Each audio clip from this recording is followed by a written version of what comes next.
What is music? Well, I can give one simple answer. It's sound and silence.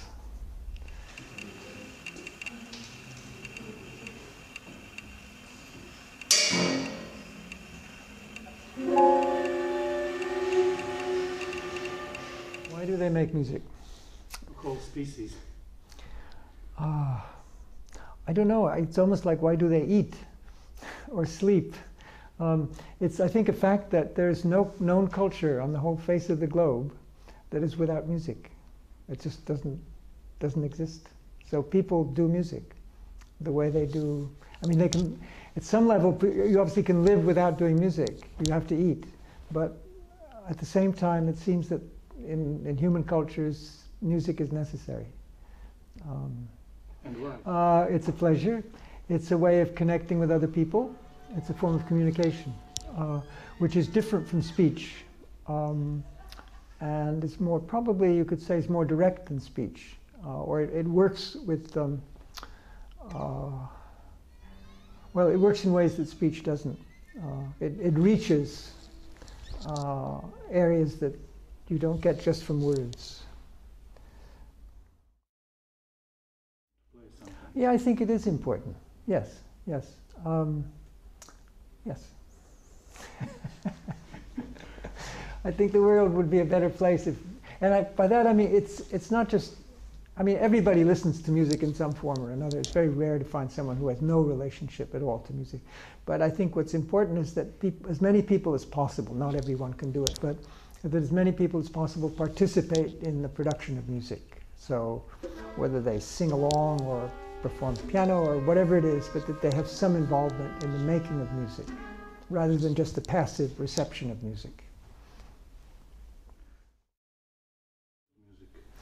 Yeah, I have mixed feelings. Partly, especially for my own music, because it is, a lot of it changes all the time, and no two performances, live performances, are the same. So that if you record one, then you fix it in a way that it's not really meant to be fixed. On the other hand, it's useful because it's not that easy to get to hear my music in concerts, but you can always get recordings. So it's kind of a source of information. And if it's a good recording, it's also nice to have that. Yeah, yeah. I don't know. I'm tempted to say, you know, with the coming of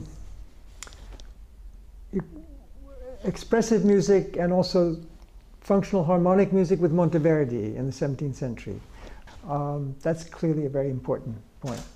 One could possibly say that, you know, that the presence of Džonu Keidžu and his development of the way he became what he's famous for, which happened around 1950, in the 50s, is also a pretty important moment in the history of, certainly of recent music. Everything since the second half of the 20th century and 21st century is it's a crucial development. It's just a kind of openness to what music could even be. I think before, people always assumed they knew what it was. They may not really have known, and they may have changed what it was, but there were certain conditions that were assumed about music that everybody agreed about.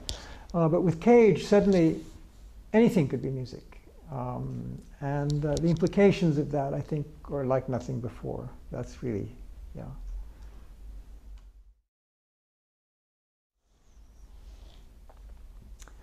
I haven't thought about it very much. I'm too old to think about that now. Yeah, I'm sure there's always a possibility. In a sense, we've already had one within the last 20 years, say, because of technology. I mean, you never know what's going to come next in the technology area, which will always affect the arts one way or another. You know, that you can now download it through your computer. It's just, what, only 10 years since you can do that or something like that.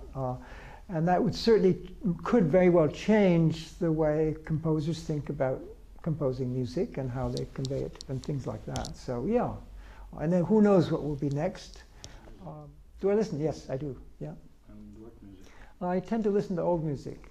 I listen to a lot of Bach, Haydn, almost any classical music, and also earlier music, Renaissance music. Yeah. Those guys were really good, and you can learn a lot from them. I mean, you don't have to write like Bach. In fact, you can't. It's stupid. But you can still learn a great deal about sound, about structuring sound, and all of these things. Yeah. First of all, be sure that you think you are a musician.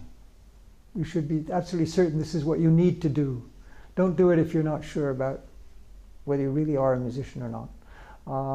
And if it's something that you have to do, you can't live without doing it, then you're probably going to be all right. You'll figure out a way to do it. And otherwise, no, I don't certainly no prescription about style or how to work or anything like that. It's and learn about discipline. I guess that's the other basic idea. But I think that comes if you have the devotion to music, then I think the rest will work itself out. If you're a composer, the other advice I like to give is if you're a composer and you can perform at all, do it. If you have, if you've had some lessons on some instrument, don't let it go. Keep it up. You should always try to be able to take part in your own, at least performances of your own music, if nothing else. That's I think important.